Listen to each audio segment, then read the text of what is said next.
Hello friends, இன்றைக்கு இந்த வீடியோவில் அரசு ஊழியர்களுக்கு தீபாவளி பரிசாக அகவிலைப்படி உயர்வு, போனஸ், பென்ஷன் உயர்வு குறித்து ஒரு முக்கியமான அறிவிப்பு வெளிவந்திருக்கு.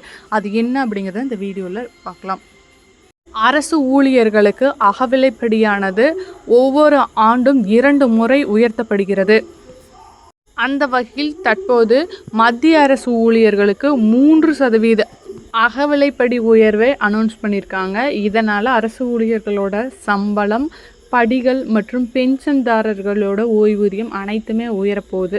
ஸோ இதனை தொடர்ந்து இனி வரும் டைமில் தமிழக அரசும் இந்த அகவிலைப்படி உயர்வை அனௌன்ஸ் பண்ண போகிறாங்க.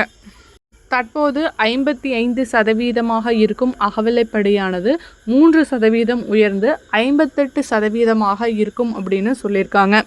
அதோடு சேர்த்து தமிழக அரசு ஊழியர்களான குரூப் சி மற்றும் டி பிரிவு ஊழியர்களுக்கு 20% போனஸும் அனௌன்ஸ் பண்ணியிருக்காங்க.